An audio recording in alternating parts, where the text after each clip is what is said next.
Wholesale Hotline, where we cover everything to do with wholesale real estate. I'm Jamil Damji. I'm Brent Daniels. And I am Pace Morby. And together we cover the most important parts of wholesale real estate. Lead generation. Conversion of sellers into contracts. And dispositions. Guys, remember when you're watching this show, do us a favor and squad up in the comments. Make sure that you are liking and subscribing to the YouTube channels and in the Facebook group Wholesale Hotline.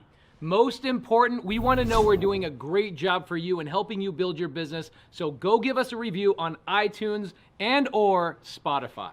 So squad up and enjoy the show!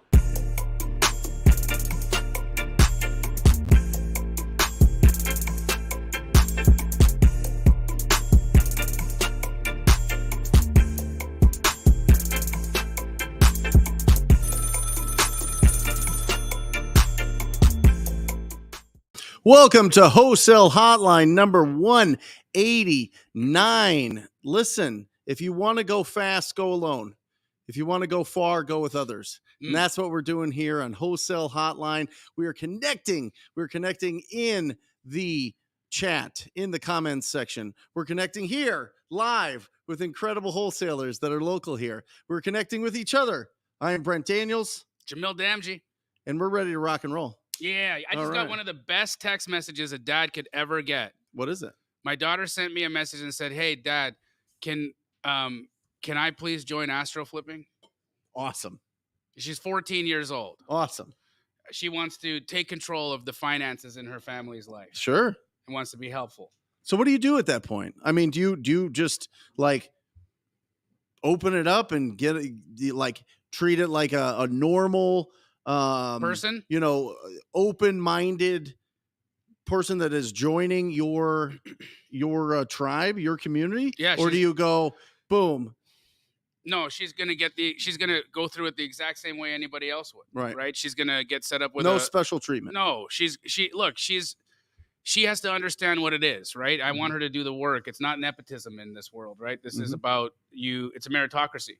And, you know, I've had students in the Astro community that have crushed it at 15. I got one guy right now. He's in India. He's probably watching this right now. So I am, dude. He's a kid. Yeah. Right. And he's in India and he's crushed. He's got 4 deals going right now. 4 deals closing. Right. This is insanity to me. Right. Andy Wrong, 15 years old, joins the Astro community. He's netting over $50,000 a month in his wholesale business. Right. In addition to that, he invented the Astro Blaster software that, you know, another thousands of people have been doing deals with. So you look at this and I think there's no age limit, right? There should be no age limit. She's 14 years old. Yep. And, you know, I think good honor for having the wherewithal to say, I like the way Dad lives. Yeah. I want to be able to do something like this for myself. And I want to be able to possibly help Mom's household a little bit. And so, you know, here she goes and she wants to take things into her own hands. And I think that's just like, my gosh, man, somebody couldn't have said a nicer thing to me, you know? So do you foster that when she's growing up, when she's younger? Or, you know what I mean? Because I feel like it could be really easy to just be like, oh, my dad's super rich. Yeah. You know what I mean? He'll take care of me. Yeah, she could have that. And, you know, and I think from her perspective and from what I've said to my children is that, I will give you opportunities. Yeah. I will teach you things. Yeah. I will not destroy you. I will not destroy you by giving you things. Yeah. I just won't. I love it. And you know, I'll give a little bit because of course you're going to get a little bit of help being my daughter. Sure. But you're not going to be given the world. You have to earn it. And I don't think that I'd be doing her a disservice if I didn't give her the opportunity to evolve. Well, you remember when you lost everything, you remember what you had to do to climb back out of it. You know what I mean? Yep. You get a sense of pride. You get a sense of thicker skin and almost you feel bulletproof at this point that if anything gets thrown at you, you can handle it. Absolutely. You know what I mean? Yes, sir. And if you don't, if you're given everything and it's taken away, you don't have the skills built up to go out there and get it yourself. That's it. Right? Yep. Absolutely incredible. I love it. And she's ready to go. She's ready to go. She's in Canada. She like, bro, look at this. This text message just changed me but it's like, hey, Mm-hmm. I need the link. Mm-hmm. Let's go. Yeah. You know, like this is just like dad pride. You wouldn't like the best. I feel so blessed right now. What a thing. Yeah. There was a Could cry. Yeah, there was a picture at my son's school that had famous quotes, and I don't remember who had said it, but it said, and I've been thinking about this a lot, and I wanted to talk to you about it. Be the ancestor that your relatives are proud of. Oh man. Right. And so I thought that was so powerful. And it's one of those things where I spent this weekend with a lot of family because we had a family wedding at my cabin. And you just wonder the trajectory, right? Like my grandparents' parents came here from Ireland and England to just start a new life. Right. And so they became farmers in Iowa. And then each generation builds and builds and builds. And some really go for it. Some provide an incredible amount of service and build up really, good bank accounts and good lifestyles and good assets. If you want to look at it from like just a business perspective, right? And some just decided, you know what, I want to just live in the middle of nowhere in Wyoming. I want to just get little cars to work on and just not really do much out in the community. But that's what I want to do. To each their own. We're all entitled to our experience in Right. this world, right? And but don't you feel as an entrepreneur going out there, it is nonstop all the time. You know what I mean? Yeah. I mean, we say, you go on vacations. Look at this office before we got started today. Like, Brent and I were shooting reels, making ads, getting things going like that. It is nonstop. No, but what I mean is like, is there just certain things? Everybody on here has a different brain. Yes. Everybody in here has a different brain. We all want to go out and do something special, right? Yes. We all have something called goals. Believe it or not, like 90% of people don't have goals. Did you know that? I didn't. It's like something ridiculous like that. 90% of people have never written down a goal. I feel like when I was in my mother's tummy, my goal was to be born. Right. And when I came out, my goal was for boobies. Right. And when I got those, I always had a goal. Yeah. I don't think I ever had no goal. How could I have no goal? I don't know. Just aimless. Damn. Well, I mean, listen, beyond, survival. You know what I'm saying? I'm talking about thriving. I'm talking about something that you really want to accomplish that is written down and really going after it. And I just, I find it incredible. That's why I love everybody that's in the comments. Goal was for boobies. Yeah. Everybody that's here, everybody that we get the honor to be able to coach and be around and network with and communicate with. It's just incredible. And I think about that quote now, always. I think I'll always have that stuck in my brain. Be the person in your family. Be the ancestor that your family is proud of. That your relatives are proud of, yeah. Wow. Yeah. That really is incredible. And it hits home. It hits home because you are that guy for your ancestor, for your future generations. I'm working on it. You're working on a daily, on a minute by minute, hour by hour basis. Absolutely. But this is something that you brought real estate into your family's life, right? Yes. And now it's in your daughters. And now it's in my daughters. Yeah. And, and the other thing is that the ripple effects of that might be even farther extending, right? It could be to her other siblings and, who are the people that she's going to affect and inspire in her life, right? It's so interesting. I had Dwight Ruffin, one of my Astro community members who just recently, under 30 days in gets a couple of deals done, right? Which is not typical results. I'm just going to say that, it can take you 30, 60, 90 days, sometimes even longer. If you're the best wholesalers I know, it can take 6 months. Yep. It could take some people take a year. I'm just don't give yourself an unrealistic expectation. Every person is going to be different, but this guy comes in, gets it done in a month. Right. Yep. And so I have a podcast with him and I talked to him and he says that after the podcast aired, he had people reaching out to him saying, Dwight, you inspired me. Yep. You inspired me, and I'm going to make a difference in my life. I'm going to change the trajectory of where I'm going. I'm going to do something different today because of the inspiration that I received watching and listening to your story. Mm-hmm. And I want all of you guys to remember that. Every one of you that showed up today, that are learning, that are taking steps and doing things to better your business and better yourselves, that people are watching. People are watching you. People that may not have the ambition quite yet, or maybe don't have the belief or the self-worth quite yet to take the step, but they're watching you with the self-worth. They're watching you develop, and they're watching you take those steps, right? And then they're getting inspired. And that inspiration is the benefit of being a human being, is that we can inspire each other into higher and better versions. I had this analogy where I talked about how we're all in this world kind of like caterpillars when we start, right? And we're crawling, and we're crawling and crawling and crawling and crawling, and we're just eating what's in front of us, right? You're just eating what's in front of you. You're just trying to survive. But then what happens is you spin up into a chrysalis, and you metamorphize into a butterfly, and you take flight. And I think of life as, when we're living in survival, we're caterpillars crawling, and you can't get mad at a caterpillar for only crawling, right? Because that's what caterpillars do. Caterpillars don't fly. And so if you are a caterpillar right now, and that's who you are, and you don't have the skills to fly, you don't know what you need to know in order to take flight, you are here on this podcast right now forming your chrysalis. Your chrysalis is the incubation time that you require to change and transform yourself into somebody who takes flight. Do it.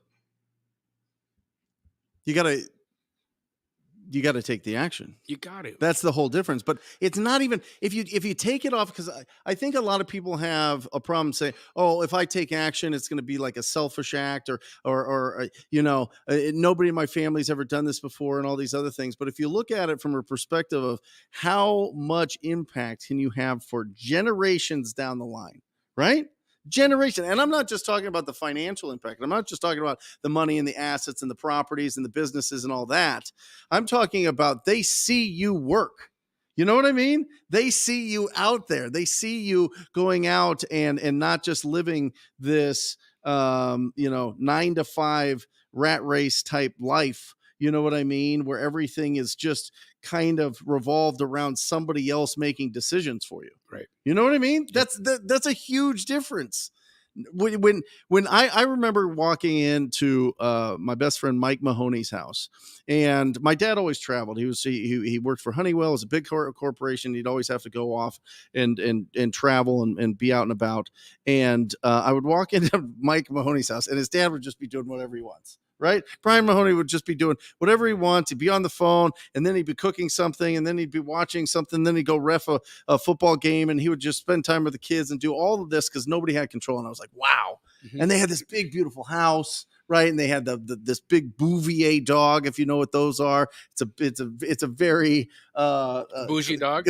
Bougie dog. You know what I mean? And I was just like, it's called a bougie. But he never felt like he was working. It was just like he was just hanging out in his short shorts and his shirt and his polo, and he'd just be doing whatever. And I was like, wow, I want to be an entrepreneur. You know what I mean? And so, like, just little things like that, just that you don't really realize when you're in the flow of being an entrepreneur, people see and recognize and get inspired by. And if you have that pilot light that's lit inside you, and you see somebody doing something amazing, all of a sudden it starts getting that fuel that you need to really start taking action and having the confidence to do it. So maybe not just do it for yourself. Think about how many other people get impacted by the decisions that you make and the actions that you take and the consistency that you have and the confidence that you have and the unabashed curiosity that you have to be better every single day and to learn more and to be humble enough to be open to other people that are further ahead of you, giving you really great advice. Dude, I couldn't agree more. I thank you for that. And we're flying high tonight. We are flying high tonight. But what I want to know is, who in the chat right now is a newcomer? Okay? Yeah. If you're a newcomer, put an N in the chat. And I've got a method I got a reason for you doing this. But if you're a newcomer, put an N in the chat, because I want to do some matchmaking in here. I want people to be able to connect with you, right? And sometimes it's difficult for us to understand who's new, who hasn't been here before. Look at this. Awesome. We've got a lot of newcomers here. That's one of the most beautiful things about Wholesale Hotline is that this show grows and grows and grows and grows and grows. And look at all the new people in here. So guys, everybody who is an Astro Flipping community member, everybody who's in TTP, everybody who's in subto, even if you are new in subto or Astro Flipping, I want you to do this. You're still a newbie here. If you are a seasoned viewer, if you're somebody who is already generating $20,000 or $30,000 a month in income, if you're somebody that is in the business right now and you are making it happen, I want you to understand and look at all of these new people. Look at all the N's in the chat. Okay? It is your responsibility to connect with these people. And all you newcomers, it's your responsibility to be receptive and to also reconnect with the people that are in the chat. This is how connections are formed. This is how deals are made. This is how businesses are formed. It's on you guys to connect and do this work in the chat. So I'm actually shocked at how many new people are in this.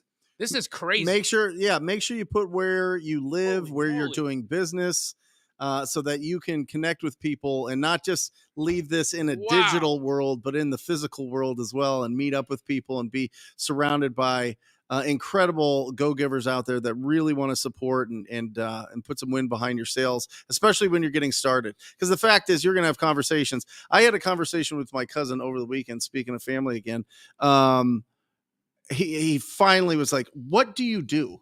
Like, what do you do? And I've told him, and I've told him, and I've told him, and my parents have told him, and my sisters have told him. Everybody's told him. But every time he's heard it, it's been like this. But it's but nobody knows. I mean, he's a doctor. He's a urologist. He's like super, smart, and he was part of the Air Force for 20 years. He did incredible service. I mean, he's just a wonderful guy. I have to forgive me for asking this, but does the urologist look at penises or buttholes?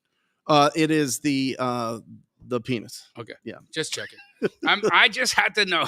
I think you're thinking of a proctologist. Yeah. Well, you know what? Urologists deal with people with prostate issues. Sure. But that's a butthole. Well, it's all connected. Okay. Anyways, guys, we'll also make this fun for you. So, hey, so just imagine my cousin doing that all day long. Well, he's not concerned about what I'm doing on a daily basis. How dare he? How dare he? This is ridiculous. Wow. Do you know what got him though? What? My TV commercial. Did it? Yep. He's like, I saw you on TV. Like, what are you doing? Then you explained, that is wholesaling. Great. That is one of the funniest and best things I've ever heard. Yeah. Guys, put your questions in the chat. But the reason I bring that up real quick, is because nobody's going to understand what you're doing. The people in the chat, the people that are interested in this, the small sliver of the human population that understands what wholesaling real estate is, they're here. They're connecting with you right here. This is your opportunity to squad up. And that really is the motto and the heart and the soul of this business is to squad up, because truly you're going to go a lot further together than you will. Absolutely. I mean, you could get out fast by yourself, but if you really want to get going, you have to have friends. You have to have friends in this business. Hey, so explain our backdrop to the folks that are asking if we're in a private jet, a spaceship. Yeah. What's going on here, Brent? Where are we today? We're flying over the country. We're flying at light speed. We're just going so fast. No, this is just. I thought it would be nice. I thought that, everybody has pictures in like private planes and all that stuff. So I thought, you know what? Let's do this. This is a really nice private plane, by the way, because I've been in a private jet before. And this is an AI generated jet. Oh, okay. Got it. If you look close, it gets real wacky. If you look close, it gets real wacky. Okay. Anyhow, guys, put your wholesale related questions guys, in the we're chat. Gonna be answering yeah, we want to go and knock through them today. If there's questions that you have, somebody said I need a POF. Okay, guys, my proof of funds service is going to come back. It's not up yet, but here's what you do in the meantime. You Google local hard money lender. So if you're in Florida, Google Florida hard money lender and have a conversation with them tomorrow. And guess what they'll give you? A proof of funds. It's really as easy as that. You just tell them, hey, I'm a wholesaler. I'm looking to put offers out there. I need a hard money lender that can back me financially for my offers. Can you send me a proof of funds? And they'll send you a proof of funds. If the first guy says no, call a second. If the second guy says no, call a third. If the third guy says no, you probably suck. And what you should do is have a conversation with somebody to let them understand and hear what you're saying, and then fix it and then try again and it'll work out. You're probably just not that good. Yeah, I mean, so when you're making offers with that have agent representation, yes, sir, or attorney representation, you typically have to show them proof of funds. Correct. Right? And yes, guys, we're going to go through this I'll go through this every episode until it's really, really, really like just in every, because we have a lot of new people in here. The fact is, the whole business is set up for wholesalers to succeed. And the reason I say that is this: there is something called transactional funding, which means that there is way more money than there are good deals.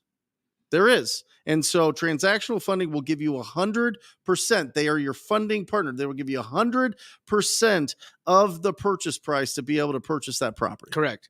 And if you guys are looking for transactional funding, I have $20 million available. Actually, we've put $1.5 million out in the last couple. I got $18.5 million available to lend on your deals, meaning you don't need to have the money to close on your first transaction. I'll close it for you.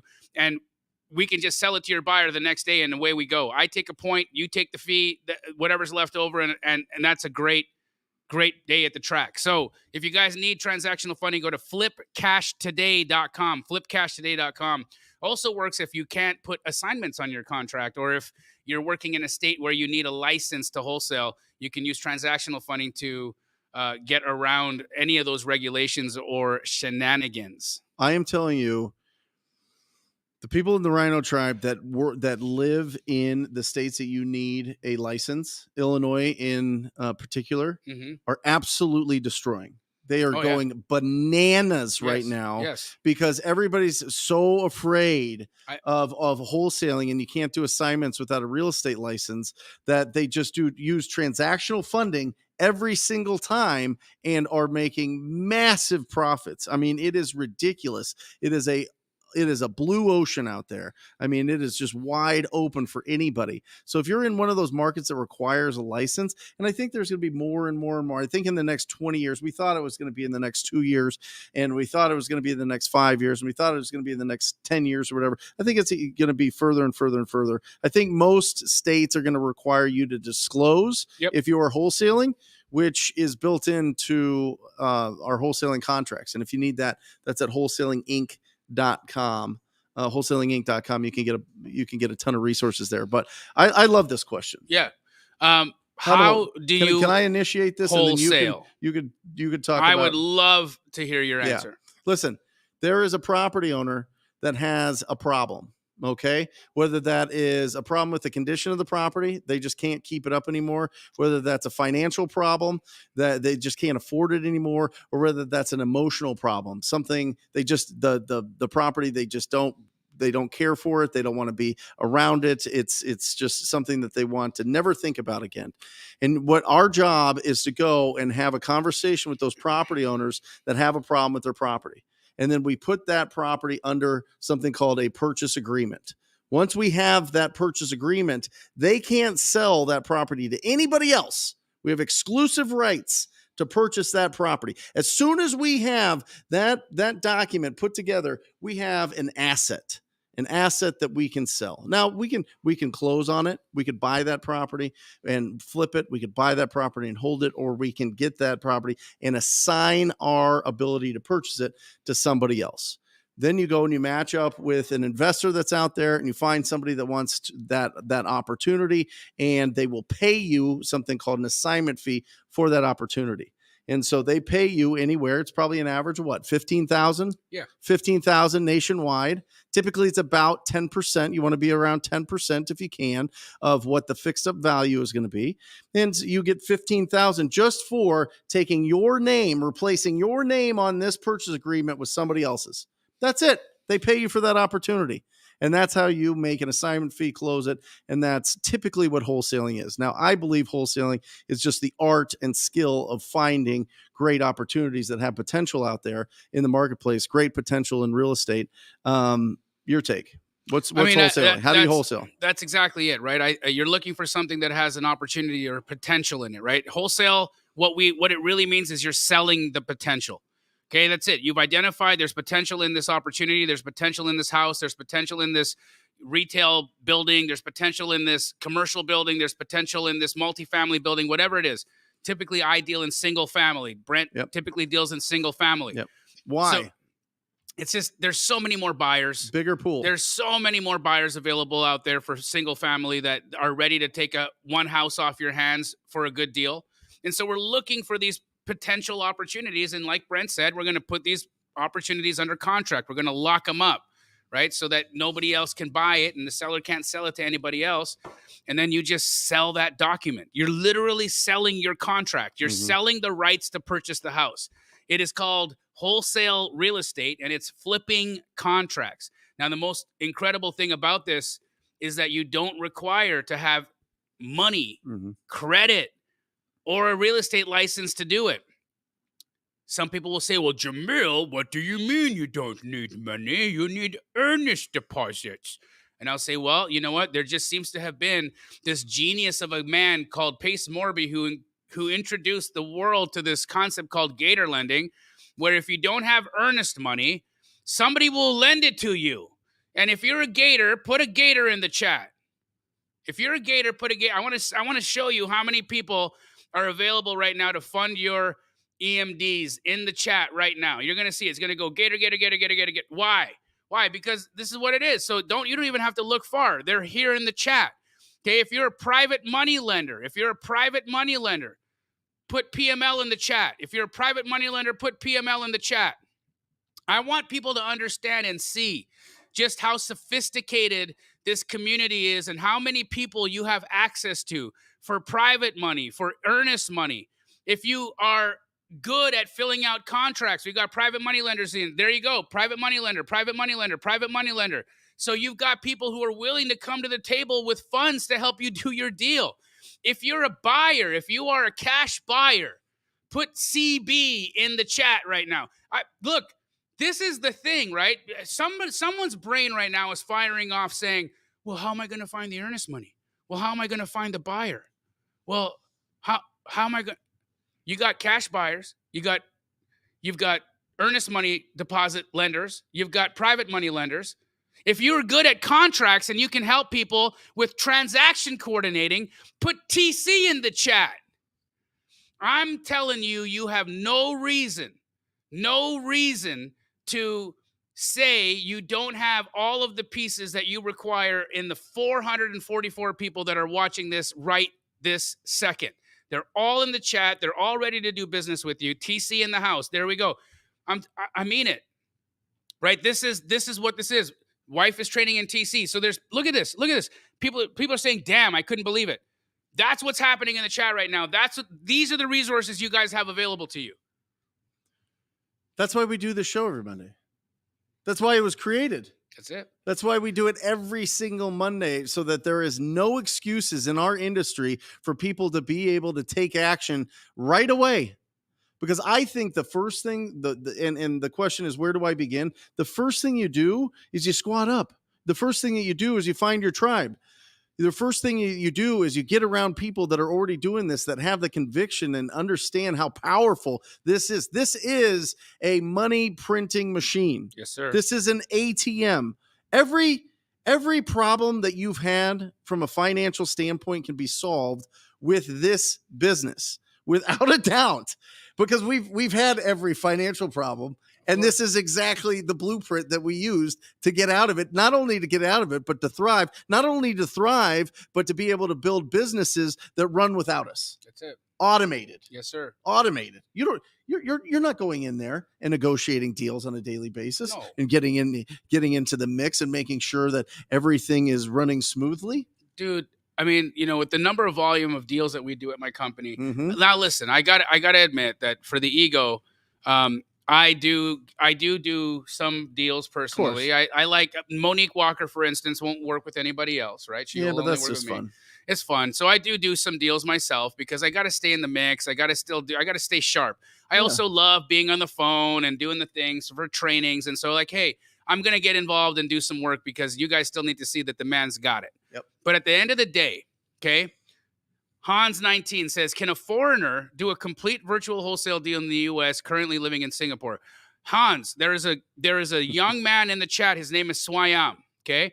He is right now currently sitting in Bombay or New Delhi, one of the two. He's in India. It's a weird-ass time for him, but he's going to be here because this is what he does.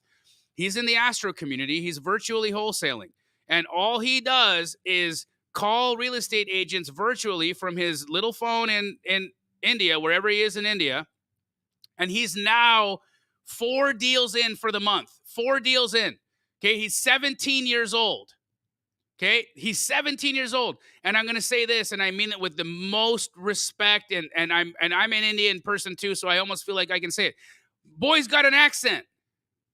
Okay, he does, and it doesn't stop him. It doesn't stop him. He's on the phone. He's pushing through it. He's got it, and he knows what he's talking about. He learned what he needed to learn, and he's putting it together. He's got no excuses, and that perseverance is the reason why he's killing it day after day after day. He's making all the money, and I couldn't be more proud. So, Hans, absolutely, you can do this from Singapore. You can do it virtually. You can do all of this. Dimitri, he's in Europe. David, he's in Nigeria. Daniel, all these, is in Israel. All of them have at least $500,000 businesses. Absolutely incredible. David, maybe not. David's getting there. I'll challenge you, David, to do that from Nigeria, but he's well over 6 figures. I mean, incredible. Absolutely. Listen, this business is about effective communication. This business is about going out there with courage and talking to strangers all day long. And really, there's only 3 ways to talk to people that you don't know. All right. You can go out there and you could spend a bunch of money on marketing, and they'll call you.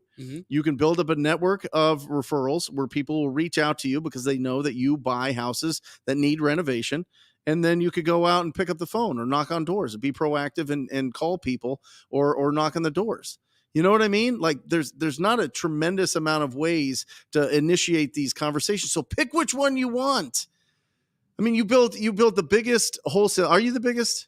I feel like you are. Yeah, but I mean, right. You know, there's some big dudes out there doing good work, right? But they've been around a lot longer than you guys. Yeah, but I don't know that anybody's still touching our volume, right? So I mean, but it was built off of referrals. Yes, it was built off of relationships. Correct. It was built off of don't just buy drugs, go and talk to the drug dealer. You know what I mean? What was the analogy? It's a great one. Yeah, I mean, like when we go to a property owner, you do one deal. Yeah, right. You do one deal with the property owner. You go to an agent, you can do 10. Right. I mean, Monique Walker is one agent that I cold call now over a decade ago, and her and I are closing upwards of 5 deals a month. I've said it repeatedly that if I only answered one person's phone calls, I'd have $1 million a year business. If I just picked up Monique Walker's phone calls, that's it. One agent. Right? That relationship is so tight, so strong. She brings me the opportunities. I price them out for her. I tell her what number I need to get them under contract at. She goes and offers that to the seller. And she does it in the most upstanding way possible. She says, let me tell you what's up. I've got an investor who needs to make money, okay? And he's going to give you, he has a cash offer available to you. I have his number in my back pocket. There's few options you got. You could fix this house up because it needs a lot of work. And I could introduce you to the people who will fix it up and make it look a little bit better and presentable, and we can sell it for this amount, this number. You could really renovate the house and go, balls to the wall, like HGTV style renovation. It's going to cost you a pretty penny, and this is what we could possibly get for it if we do a really good job on the renovation.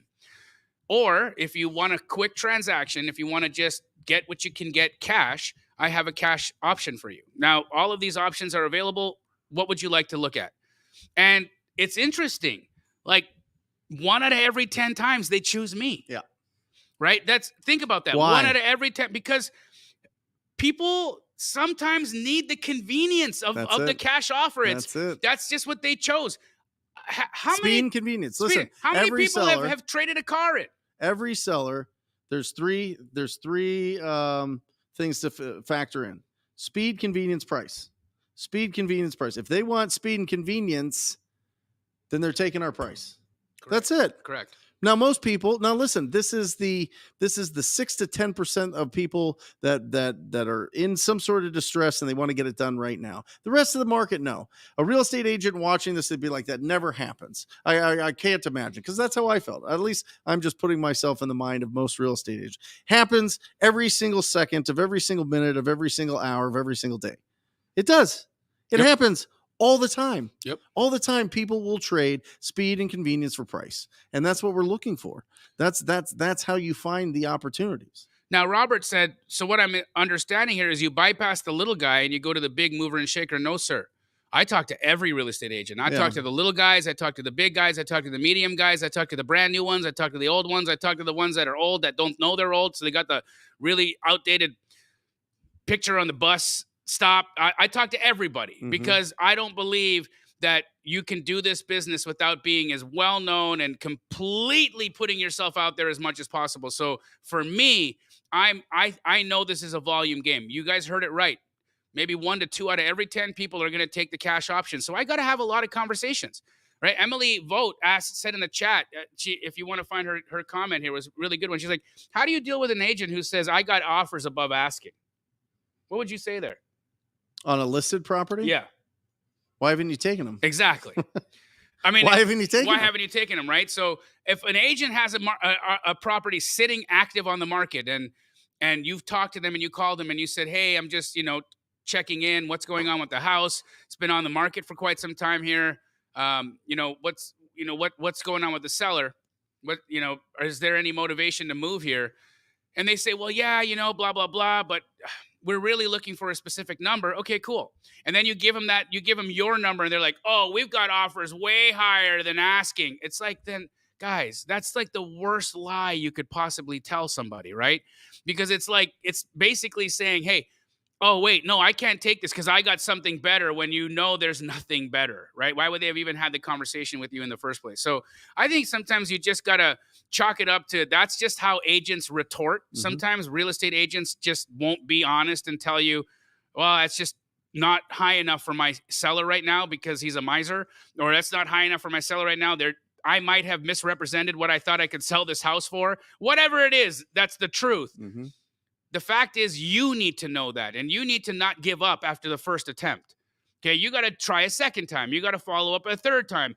The facts are is whether you're talking to a real estate agent or a homeowner, you are going to need to follow up with your lead 8 to 13 times, either way, agent or homeowner. You're going to need to follow up 8 to 13 times before that lead turns into a contract. So stop thinking it's over because you got rejected once. That's not how this works. Get out of your feelings. Get out of there. You're not an entrepreneur if that's going to push you away. If 1 rejection, 2 rejection, 10 rejections push you away, stop. Go get your W-2 job. That's where you belong. Yeah. I've talked to 45,000 property owners myself. Yep. And most of those are rejection. You know what I mean? Yep. But that's the skill. You build up the skill. You build that. Being able to have thick skin and not get emotional is a skill. Because I'm telling you, the most expensive part of our business is our emotions. That's it, without a doubt. Farheen,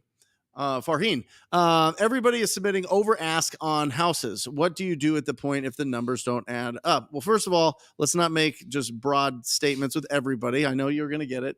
I know it's going to, but I get it. I understand. It's just, I understand that if you're making offers on properties and they first hit the market and it's getting bid up and bid up. Here's something that I think is really important to understand. The more buyers that you talk to, the more opportunities you get to recognize potential. So what I would do is I would watch a property on the market that sold to somebody else and see what it really sold for. And then I'd see who bought that. What's the company that bought that? And then I'd kind of track it and see, okay, I'm going to pull this thread and see what they end up doing with the property. What are they doing? Are they fixing this property up? Are they keeping it in their portfolio? What was the strategy here to be able, and I would just call up that buyer. Right. And I would say, hey, listen, I saw that you bought this property off the MLS. I know this is completely random, but I was just wondering what your plans are with it.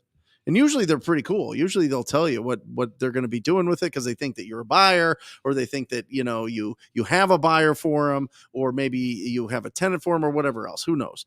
And so when you follow what is happening with the properties that you get beat out on, you can start adding those buyers, adopting those buyers into your database. So then when you run across a property that's in a similar area and you see the prices going up, you can see if you can work with that buyer to get that deal. You know what I mean? Or find one even better, in my opinion.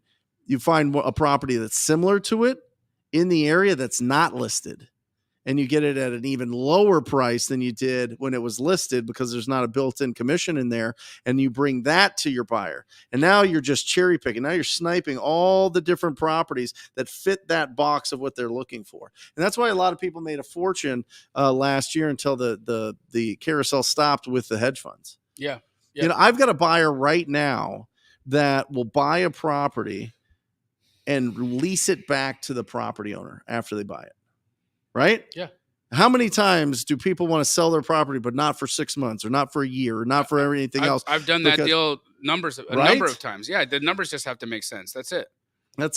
And so, there's usually you'd be like, no, you can't stay in your house. No, you can't be in here anymore. No, you can't get prepaid rent that was pulled out of the equity that you had in the property. There's always unique opportunities, guys, and you don't know about them unless you see them, unless you're really, really, really curious as to what happens with all these properties.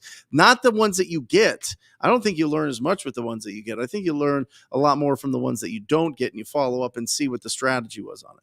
Absolutely. That's been my education for a long time. The one additional piece I want to add to Fareen Hussein, and we'll move on to the next question. Fareen says, of course, you'd already touched on the everyone. We're not going to deal with that. But if people are submitting over ask, I would fair to say that you are offering on freshly listed MLS properties. 100%. And I will tell you that is a difficult, not impossible. I've done that too, but it's difficult to deal with those houses because you're typically going to get people overbidding when a house first hits the market and it's well priced. People are going to overbid. Now, why are they going to overbid? Well, they're going to want to win the contract, and then guess what they're going to do while they're in their inspection period? They're going to renegotiate or do what's called a retrade.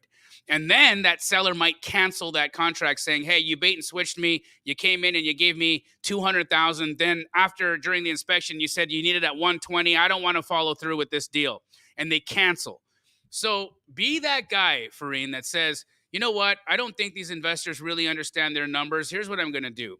I'm going to take a step back and I'm going to let this play out for you. But I'm going to call you back on the 7th or 8th day of the inspection period. And I'm going to ask you how it's looking. Because you're going to have a really good idea if you're dealing with a legitimate buyer who's actually going to follow through at the number that they told you. I'm just going to follow back up with you. Is that okay with you? And then do it. Then follow back up and see how many times that deal falls apart. Almost always, especially when they get overbid. So don't let that discourage you. Second, go after houses that have been on the market 30, 60, 90, 120 days. There's more motivation there. Yeah, they may be overpriced. Of course they're overpriced. The market rejected the price. That's why they haven't sold yet. But guess what? Now the seller's worried. Now the agent's worried. Now they want to make a deal. Now they're willing to listen to reason. So now you can have a reasonable conversation with a reasonable person. The frenzy of a fresh listing makes people unreasonable. Time and the phone not ringing makes people reasonable, right? Think about it the last time that your girlfriend didn't call you back. Yeah, and if they can't get this price, what's their plan with the property? I've asked that like a bazillion times. Yeah. If they can't get the price that they want, what's their plan? Right. And then if they say, and oftentimes I would say probably in my experience, 9 out of 10 times, oh, they don't really need to sell it. They'll just hold on to it for a while. Right. Okay, so then you don't have a motivated seller. Right. You got a tire kicker. So do you have any other listings that would consider a lower offer on their property or an offer that makes sense to an investor? There you are. And then you try to find something else. But if not, you move on. I mean, it's just numbers. Yep. You'll find somebody. Exactly. And then you're also going to have situations where somebody overbids and then overpays. In fact, today I got sent a property from a friend. Art, if you're here, I love you. But he sends me a property and he's like, hey, bro, what would you pay for this house? And I'm like, well, the person who just bought it on 9/25 paid about 30 or 40,000 more than I would have paid for it. Yeah, sure. And he was like, oh, dang, really? I'm like, yeah, they overpaid. This is not how this house is going to play out. And so there is the odd person who overpays. It happens, right? And they're going to learn. They're going to learn quickly. But the reason why you're on Wholesale Hotline tonight is because you're not going to be that person. You're not going to be the mark. You're going to be the person who learns their numbers. You're going to be the person who learns how to value property and comp property correctly. You're going to be the person who knows how to make a legitimate offer that's going to not be low, but it's going to make sense financially.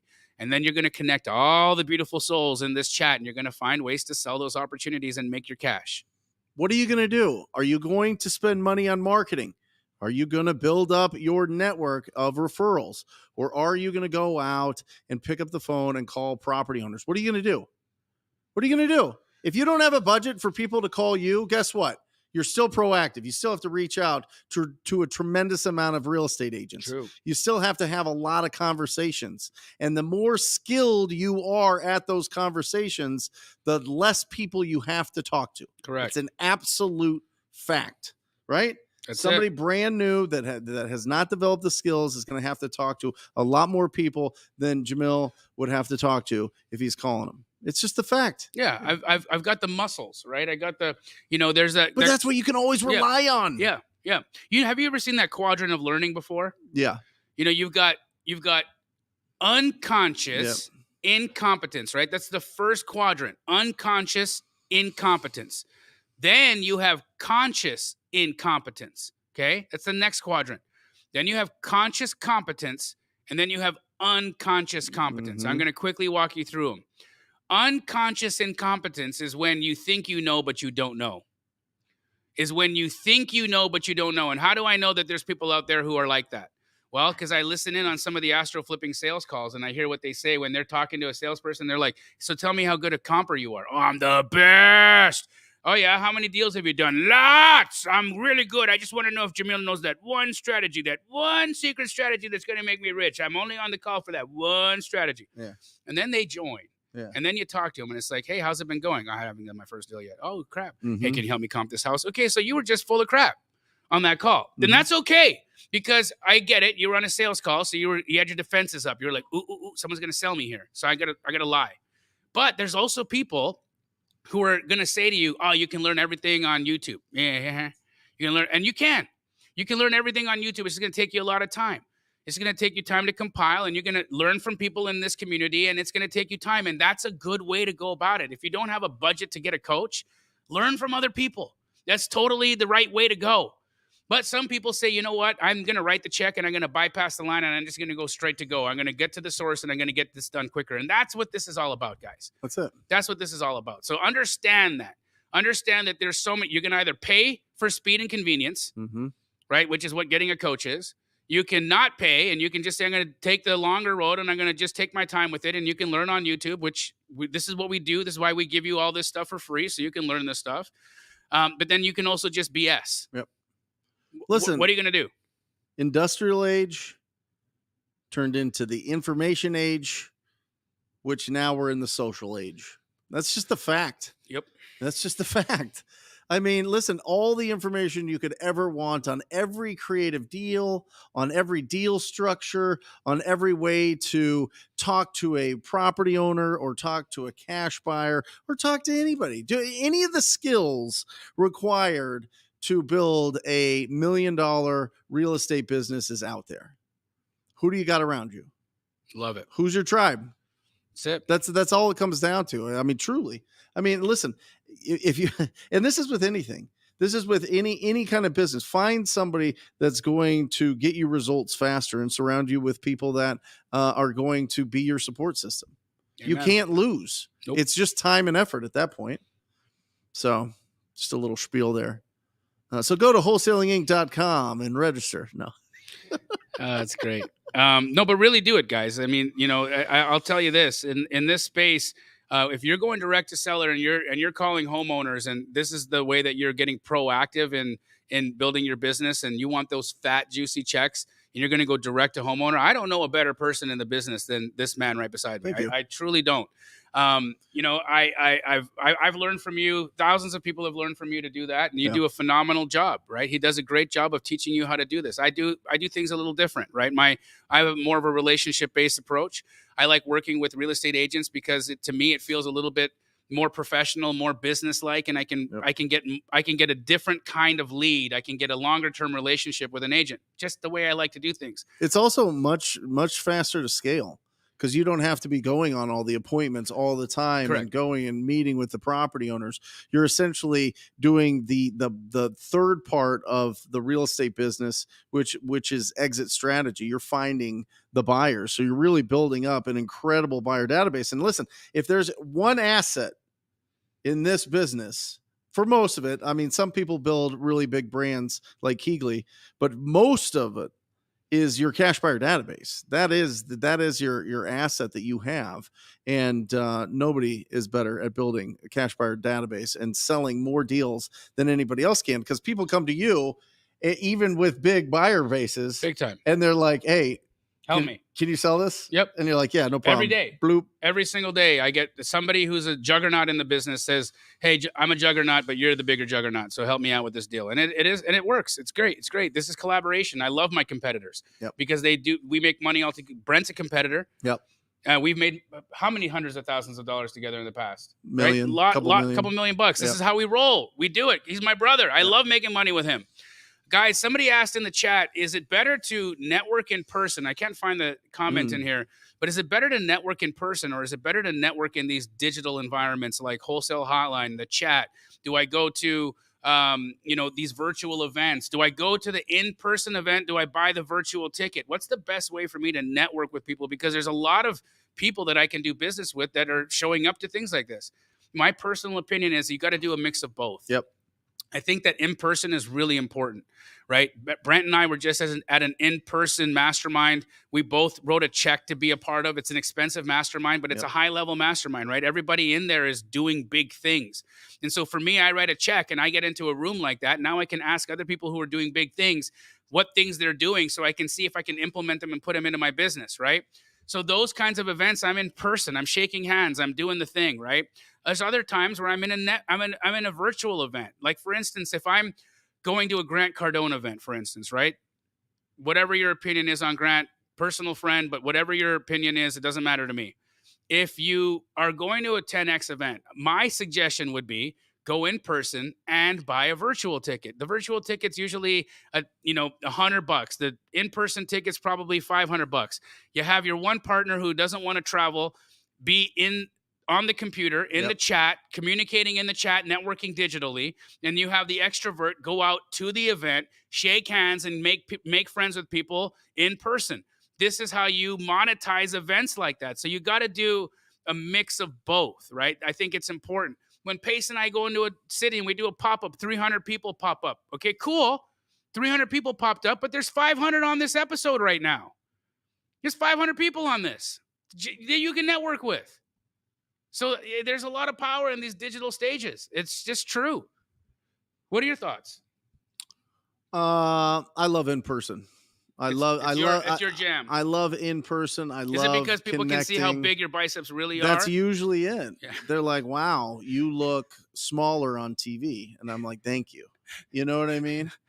It's amazing. No, I think that there's something magical when you can get the full aspect of communication, when you can look people in the eyes, you can see if they're listening, you can see if they're active, you can see, if they're actually focused on that conversation, or if they're looking around or whatever else. You know what I mean? Right. So I think that there's something great about getting together. Do you absolutely need it? And maybe there's not. Maybe you're in a smaller town and there's just not a really great meetup group that you feel comfortable with. So we got you. You know what I mean? But I think that you could probably find some amazing people everywhere. And and I think it's getting out of your comfort zone to go and meet with people and connect with them and try to provide value. Live for the Lord before it's too late, asked. Love that. Question. May I partner with someone who is doing a 1031 exchange on an old house into new apartments built onto the same property? That's a technical question. I think we should both take a stab at it. What do you think, Brent?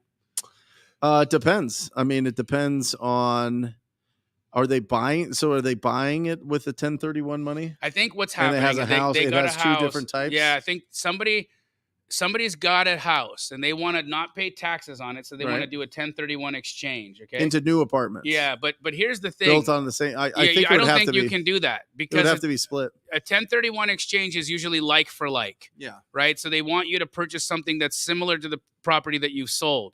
And so if this person sold a single family house, my understanding is that they have to roll over into another single family house. I love the creativity. Right? Hey, let's take this old house Yeah. with a big lot. Let's put some new apartments on the back. Let's just sell the front part and then Yeah. put it into the new ones. Yeah. No taxes, No bro. taxes. Possible. I mean, look, the legalities of that, I don't would know. talk to a tax professional, an For accountant, sure. and probably a criminal lawyer, because there could be a thing you're going to have to deal with at the backside of that. But I love it. I mean, here's the thing, you can get as creative as you want with taxes and be right. But if they audit you all of a sudden that's all where your attention's going. So remember that it takes a lot of attention and stress to deal with that. So get as creative as you want, try what you want, but I am unbelievably conservative. I don't touch any of my income until it's taxed now. I understand. Yeah. I won't. I'm putting it all. I want to get a refund. You know what I mean? Yeah. For paying too much. Yep. That's the position I'm in at this point.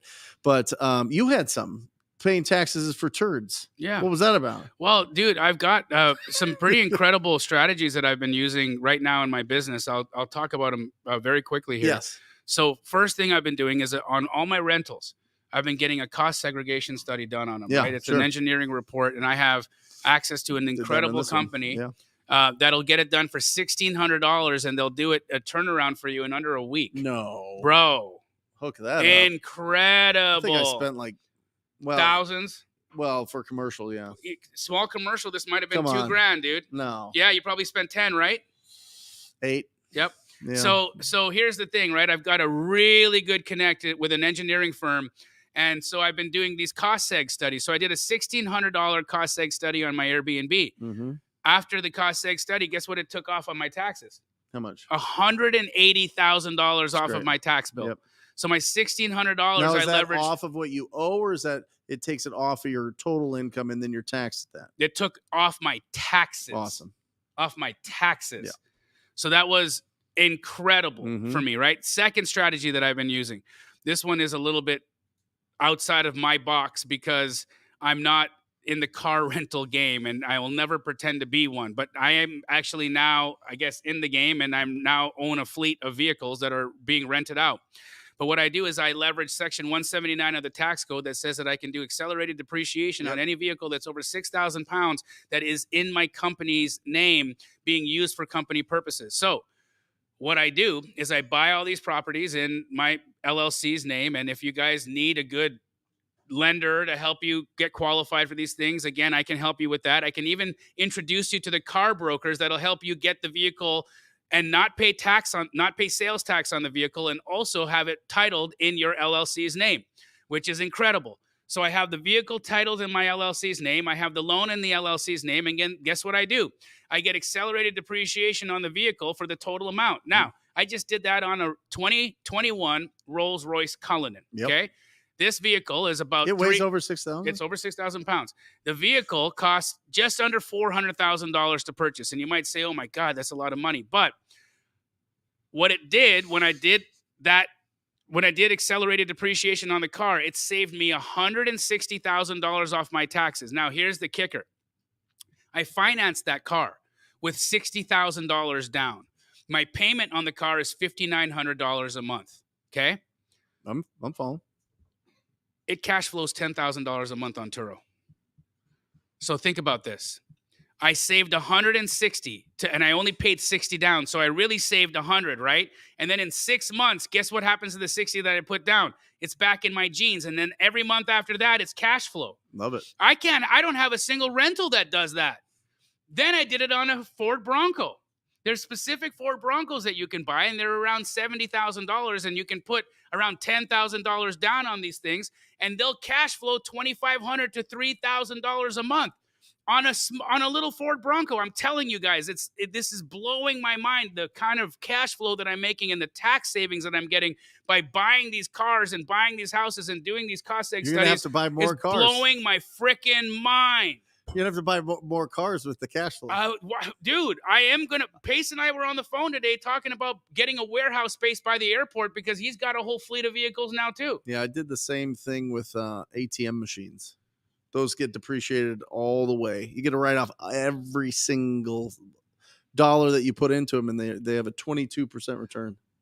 Incredible. I will absolutely be putting together a Zoom where I'll go into great detail on this, guys. So we'll send you out an email on that. But if you didn't, send me a DM, say taxes are for turds, and you'll get on that Zoom list.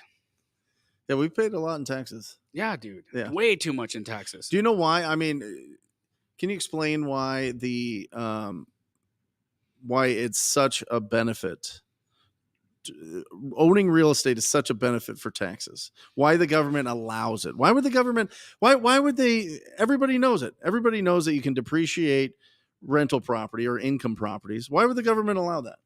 Well, the government wants entrepreneurs to focus on housing so that we can provide rental units for the American population. That's it. That's what it's for. Because they're terrible at property management. Yes. Guys, don't put it in the chat. Send me a DM on Instagram. Say taxes are for turds, and we'll get you on the. I can't take this chat and do it from here. Sorry. But that's it. Yes. They don't want to provide housing. They don't want to provide housing. They don't want to provide commercial buildings. Nope. They don't want to do any of that stuff. Nope. They don't want to keep it up. They don't want the logistical nightmare of dealing with tenants and dealing with renovations and repair costs and everything else that comes along with real estate. So you get the benefit. You get the benefit, and then also they incentivize entrepreneurship because we provide jobs. Yeah. Right. You come to my office at Keighley, and you see how many bodies are in there. How many people are working in that? So it looks like when you walk into my office, you think you're in Google. Yeah. Right. It's like there's hundreds of people in there doing all kinds of things. No. You walk into your office, people are actually doing stuff. You walk into Google, and it's completely empty. Oh. Everybody's working from home. Everybody's working from pods, everything. I'm telling you, every time I go in to like these bigger companies, it's like 300 computer monitors and nobody there. 4 people there, 5 people there. Scary. You guys have a beehive to bring that back. Yeah. It's great. And I see that, and I see all the people that have income, that have benefits, that have health insurance, that are, and bro, like I've got people on my staff that are making $40,000 a month as a W-2 employee. Yeah. Wholesaling houses with me. Yeah. Right. I mean, if you're like the kind of person who says, I don't think I can do this as an entrepreneur. I need more structure. I need somebody to tell me what to do all day long. Get a job. Get a job for an entrepreneur. Be an intrapreneur. Go work in a self-employed sort of situation for somebody else, but get all the structure that you need. Right. Mm-hmm. Because that can help you. Let me ask you this. Mm-hmm. How many people in the TTP community are banding together to form little squads where they're building a company and they're doing business and doing deals?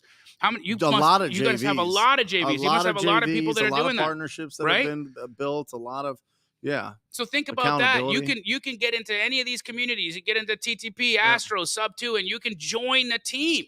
Right? It's a phenomenal way to cut your teeth in the business if you're wanting to have a little bit more stability and just base income to keep you going. We have some people that they're in the military, they're truck drivers, they're teachers, they're nurses, they're doctors, they have attorneys, they have very tight schedules where they can't use their phone. They're squatting up with people in the community that are making the calls for them. You know what I mean? And it's like, not like you're hiring somebody for $4 an hour to make your calls. Correct. You know what I mean? These are well-trained, like superstars making the calls. And so it's beautiful. It's beautiful. But that's what squatting up is about. That's what being a part of the tribe is about. That's the social age. That's the age that we're in. That's 100% the age that we're in. Keep your questions coming, guys. Incredible. We are happy to help you out. Somebody asked for a comp. A great question. What is it? Go ahead. How do you know what questions to ask a title company? Right? Yeah. To know if you want to do business with them. I've got a list. Can I? And by the way, you're the only one. I think you're the only one that is like really deep dives with your title talk. Big time. And guys, the only reason that Jamil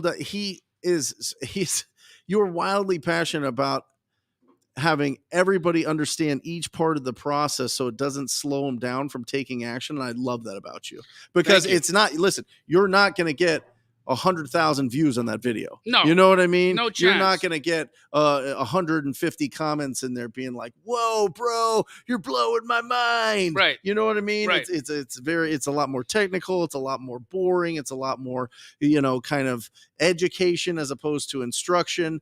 But I love that you do that. I love that you break that down. I think that we should do more of it. I think I should do more of it as well with mine. I'm going to have my escrow officer come in and really break down some creative stuff as well, for sure. It's great. And guess what?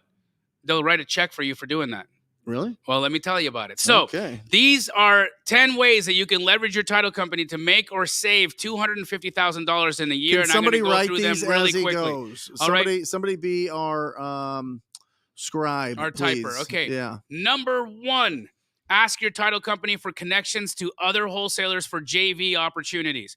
Okay, I'm the number 1 JV wholesaler in the country. How do you think that happens? Because my title company knows who are doing deals in town and says, Jamil, meet this person. Jamil, meet this person. Jamil, meet this person. Jamil, meet this person. And guess what they do?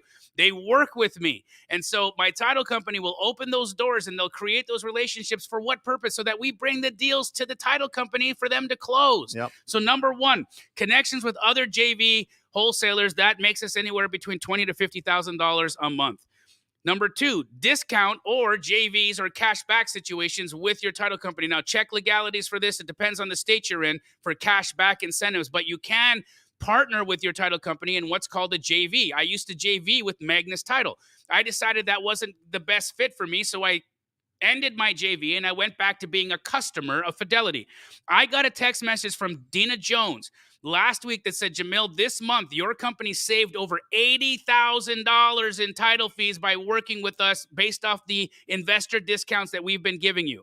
$80,000 saved. Number 3, your title company has what's called an internal marketing department, and they're happy to give you lead lists. So for all of you people that are saying, I don't got the money for the list, I don't got the money for the skip tracing, guess what? They'll give it to you. They'll give you the list and they'll give you the skip trace list. And they've just got it sitting there. They'll just hand that crap right over. Especially if you're you got a fake Italian accent, okay? Number 3. Number 4, for all of you guys that get yourself into hot pickles, this is a good one.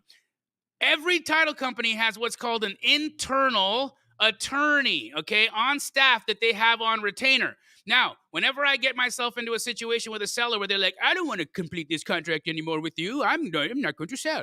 I guess what I can do? I can leverage the free lawyer that I don't got to pay anything to because they're the title company's attorney, and they will write a letter to my seller and say, it's better time that you come and close this deal because this man will sue you. And so you can leverage for legal advice, for legal documents, for helping you write a mortgage if you're doing a wrap deal, to help you write a deed of trust if you're going to be a private money lender. The legal team in your title company will do all that work for you, and you won't have to cut them a $5,000 check. Every time Yes. it's a creative deal, every time there's an agreement with the seller and I don't know how to structure it, I just have the title company do it every time they do Right? it. Every time they put it together. And that would cost you how much money with an attorney? Oh, thousands. Right. Not only that, they're not available most of the time, right? Real estate attorneys are all over the place. They're doing all these other things, right? An in-house counsel in the title company is going to put that together, and probably the escrow officer is probably going to just already put it together because they've already done a bunch of these deals with other people that spent thousands of dollars with their attorney to put together the paperwork. They're like, yeah, here you go. Here's the paperwork that you can use for anything. So anytime you're like, I don't know how to structure this deal, the title company does. There you go. Number 5, if you are one of those people, and this kind of adding on to what Brent just said, but like just say, for instance, you're doing creative finance. You're like, I don't have a sub-2 contract. Well, guess what? You call your title company and guess what they'll have? The contracts and the documents that you need to do the specific types of deals that you need to do. When I needed an assignment contract, when I first started wholesaling, where do you think I got it from? My title company. When I needed a purchase and sale agreement for my first wholesale deal, where do you think I got the contract from? My title company. Mm-hmm. All right. Number 6. After you do business and you've done more than a couple of deals, your title company will start to gain liking for you, and they will start vouching for your credibility. And this goes a long way if you're dealing with a real estate agent or you're dealing with a homeowner and they don't trust your ass. You can say, listen, I've been working with this title company. Fidelity National is the largest title company on the planet. They're one of the largest companies. They will vouch for me. I'll give you the name of the title company and the escrow officer that I work with, and you can ask them about my viability as a buyer. Can I give you their name and phone number? Or you can Google them if you think that I'm giving you the wrong one. Number 7. Guys, these are gold. Number 7, I do a meetup in my office every month that costs my team $0 yet. Why? How? Yet, everybody who comes to the meeting is fed quite a bit of food, okay? And quite often, they're given drinks as well. So they get food and drinks. And guess who do you think pays the bill for that whole meetup? My title company. Now, if I didn't want to hold it at my office, if I didn't have an office, let's just say I'm an unsophisticated investor and I'm brand new and I wanted to do this and I wanted to have a meetup and I wanted to say, hey, I want to put together a meetup in Biloxi. I don't know why. Yeah, I want to do a meetup in Biloxi. Okay. Well, what would you do? You'd go to your title company and you'd say, hey, listen, I want to do this meetup. Will you sponsor it? Will you cover it? Give me a location to do it in. And can you guys feed these people so we can like do a meetup and I can bring a whole bunch of people so we can do business together? And guess what your title company will say? Oh, we thought you'd never ask. We'd love that. Number 8, when you are in a deal and things go wrong, if you have a title company that is in your corner, you can leverage them for help and support. I've been in deals before where I've had sellers that are just being weird. I've had buyers get weird, and my title company goes to bat for me. They protect me, and they give me peace of mind in the transaction because I know I actually have somebody in my back on the deal. Number 9, I do a podcast every month, twice a month with my title company for which we make money. Right? Why? Because it's marketing, it's exposure. And so I get paid to do that. Pretty flippin' cool. You know, I've never been paid to do Wholesale Hotline. Number 10. Any sponsors out there? Number 10. Okay. When you are looking for an expert in the contract process so that you understand the nuts and bolts of how this deal should go, whatever the deal might be, you can get help and guidance from a very talented escrow officer. And I'm going to leverage a story that our friend Pace Morby, co-host of Wholesale Hotline, tells often. When he was getting into creative finance, where did he learn about creative finance? Who do you think taught him? Ron LeGrand? No. Jamil Damji? No. It was Eileen Brown at American Title who taught Pace about creative finance and taught him all the ninja things, and not all the things because he's invented many things since, but really gave him the base of how he became Mr. Subto. Eileen Brown from American Title Services. Guys, what I just gave you, this list of 10 things that you can do, if you aren't doing this, you are failing. You are failing at leveraging free resources in your business. Please, guys, take that list, put it in your pipe, and smoke it. Yeah. I was doing, I had done maybe a couple dozen deals, and I had never gotten a testimonial from a seller, right? And we had a really great deal that I was going to put under contract. And he's like, well, I need to know that, you know, who you are and how you do business and whatever. Can you send me a testimonial? And I was like, I don't like, you know, these property owners are gone. They're in the wind. I was kind of getting nervous. And then I was like, you know what? I'm going to just have them talk to my escrow officer. There you go. It's Fidelity Title. Right. It's like the biggest title company in the world. They own the Vegas Knights. And they own the Vegas Knights. They own the Vegas Knights. Fidelity National Title owns the Vegas Knights. They also own the Golden Corral. Why do you think that every time you close a deal, they send you a pie? That's why. No, but it's listen, true. the escrow, I had him reach out to the escrow officer and got the deal. So you can leverage their brand as well once you build that relationship, because it's a third party. And that's what I said. Listen, talk to my escrow officer. Not a lot of the property owners that I bought their properties from, you know, are comfortable getting on camera, writing a testimonial. I've asked for it, but they just haven't given it to me. Maybe I'm bad at being able to do that. But if you talk to my escrow officer, they're a third party. They have no... They don't care either way. They're going to have to be honest because they're a big company, right? And he made a call to the escrow officer, and boom, that's it. Done. I love me. Baraka says here, what he said. They'll close your deal and they'll buy you a meal. That's That's so true. Well done. Let's ring the bell for that. It's probably the best. Come on. The best comment of the night, guys. Very They very do good, give you me Baraka. I pies. love that, bro. They do give you pie. They do give you pie. They give you a ton of pie. Guys, keep the questions flowing in the chat. We want to ask all Could your you wholesale imagine if related you questions. asked for a pie every closing you did? I had to stop the pie. I was like, guys, So did we. listen, I'm So did fat, we. man. You guys I'm gotta like, stop sending me these pies. stop. I can't deal with these. Yeah. I can't send no more pie. Yeah. No more pie. But it's interesting, right? If you look at an unbelievable business to own, or to put insurance, to be in the insurance field, title companies. I mean, that's just, it's a no brainer. I mean, literally, guys, they make billions and billions and billions of dollars ensuring that they did their job right. It's crazy. What other industry, what other insurance is there that you have to pay for the insurance that they made sure that everything was transferred correctly when they were in charge of it? They're ensuring that they did their job. So it's a tremendous amount of net profit at the end of the day. Tremendous amount, because they go through so much to make sure that they don't make mistakes so that they don't have to pay insurance. But you pay insurance on every single deal. And so they have these huge budgets for things like lists for you to reach out to. They have these big budgets for attorneys to be available to you. They have these big budgets for, you could use their conference room almost any time. Any title company around the country will allow you to come in to a conference room that probably costs them $40,000 to put together, with all the furniture and the TVs and the carpets and the decor and everything. And you can sit in there and you can sign purchase agreements and be super professional. How about this? You work from home and they want to meet you at your office. Fantastic. I'll do you one better. Why don't we meet at Fidelity Title and we can just do it right there at the title company? They're in a big building. It's perfect. They've got a receptionist and they greet you with water and drinks and fizzy spin drifts and all sorts of different things. And they class up the whole transaction. And at the end of the time, they give them a nice glossy folder that they can take home with them with copies of everything. And they give you foot massages and they rub your shoulders. No, but I mean, that's the feeling that people feel when they go into title companies. Nobody goes into title companies. Right. Most of it is done by a mobile notary. So they have these conference rooms that are completely empty 99% of the time. You could go in there, and if you're 17 years old, if you're 25 years old, if you're 65 years old, and you don't want somebody to meet you at the McDonald's or meet you at wherever, and you want to be professional, meet them at your title company.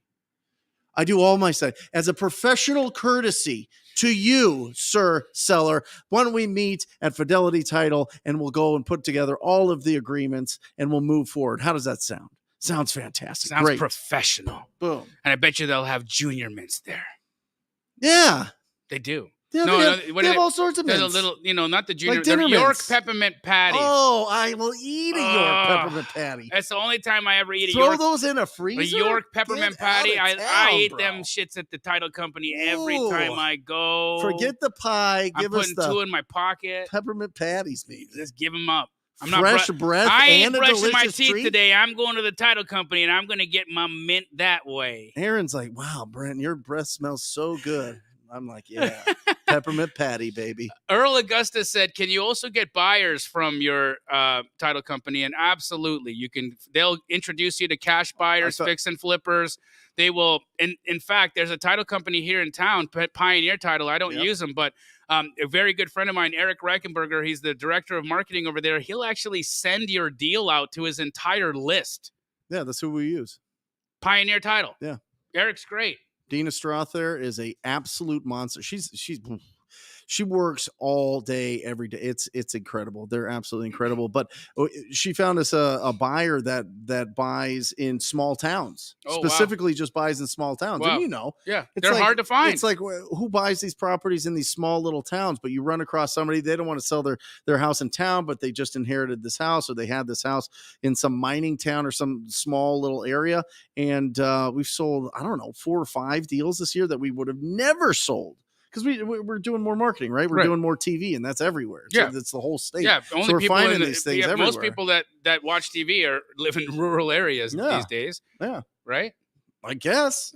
Older, for sure. Xander asked, Jamil, how's your pad split property doing? Any hiccups? I'm in escrow right now on a subto deal here in Phoenix that was brought to me by a wholesaler. I'm turning it into a pad split. So, Xander, let me tell you what I did. So the ARV on that property was $400,000. Yeah. Okay.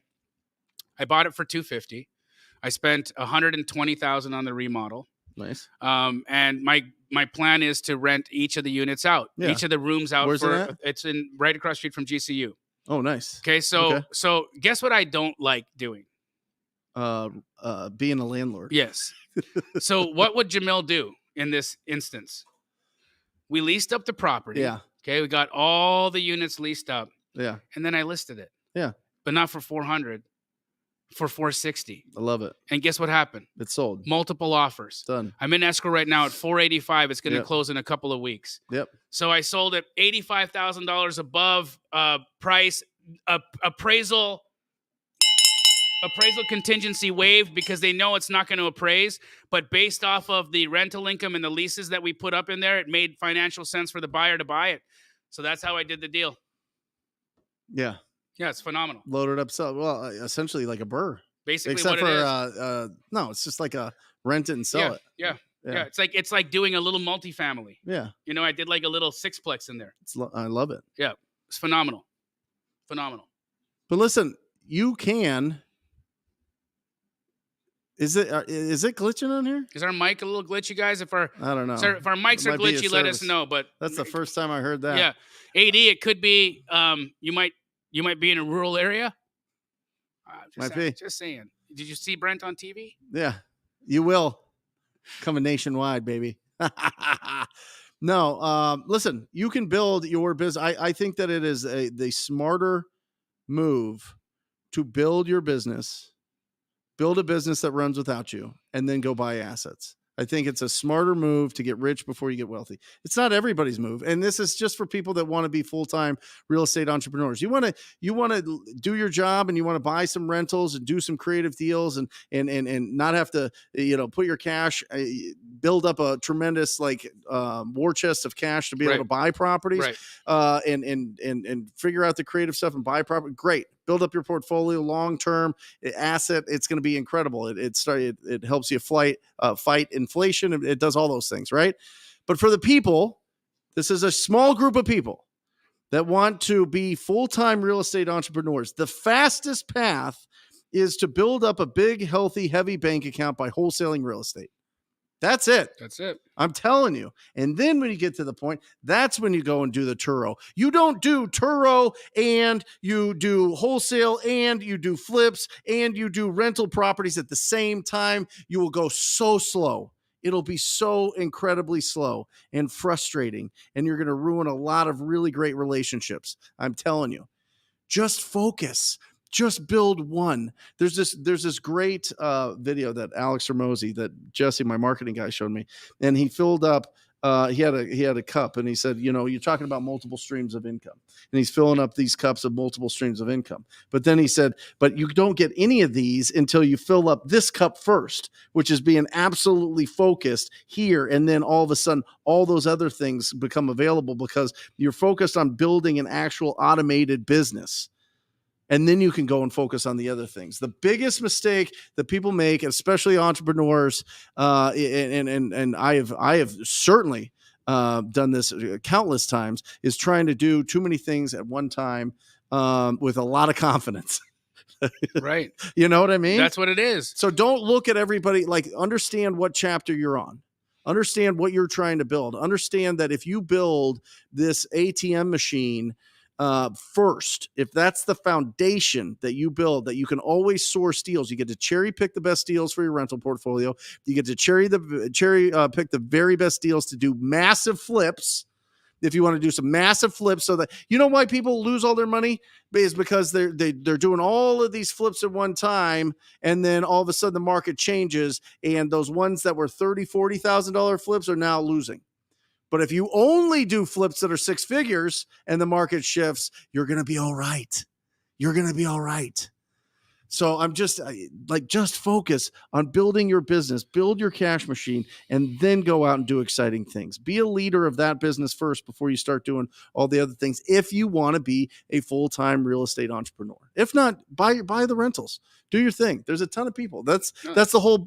I feel like that's the whole Bigger Pockets audience, is people that just want to own rental properties and use that as a asset. Not all. Yeah. But I mean, it's a big part of the audience. And I think because what's happened is that, real estate has been pitched to people as like, hey guys, this is a great way to supplement life. Yes. You know what I mean? Like, look, you want to go to a few extra dinners every month. You want to have a little bit of a nicer outing, you want to take a vacation twice a year, right? Have a few rental properties, right? It'll increase your lifestyle a little bit. You'll loosen up the belt a little bit, right? You can maybe buy a few extra Christmas presents and whatnot. Yep. I don't know about you guys, but that doesn't excite me, right? And you want to know why Bigger Pockets has that? And this isn't shade to Bigger Pockets, but Bigger Pockets is a company, guys. And it is, when you go into Bigger Pockets, it is an organization that is run by people who want to keep people at W-2 jobs. I'm sorry, but that's what it is. Okay, so they can't be preaching about entrepreneurship and going out there and taking life by the horns and firing your boss, because guess what? They are the man. They are the man. They are the man to all the people that they employ. And so remember that. Remember who are you talking to when you're taking advice? Are you taking advice from a company that's trying to keep people in jobs and stuck in their thing? You might even say that about me. Well, Jamil, you said you had a big company called Keegley, and what about all the people that work for you there? Yeah, guess what I try to tell them all to do? Go! Become a franchise. Be an entrepreneur. Go, go, go, go. I've given you a path to entrepreneurship. Let me teach you, and then let me give you the wings so that you can fly out of here. I'm not trying to hold you. I'm not trying to be your oppressor. I want to be the person that pops your gate, that lets you out the jail, not stuck in one. How do you get your money for rehabs?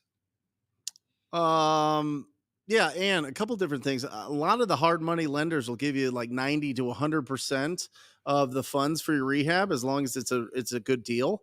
And they might want a little experience, so you might want to squad up with somebody that has that experience to leverage that the first couple, and then you can use that on your resume, so to speak, to get those funds from the hard money lenders. You could certainly raise it from private friends and family if you want to share in the wealth there. You have a good deal. There was all the people in the chat. Tremendous amount of people in the chat that'll fund that. So it's just squat up. You listen, the money, there's way more money than there are deals. Always remember that, guys. There's way more. The money part is not the hard part. It's not the skills part. The skills part is finding the opportunity. That's the part. The skills and building that and being able to do that over and over again and keep learning and keep growing and keep being curious.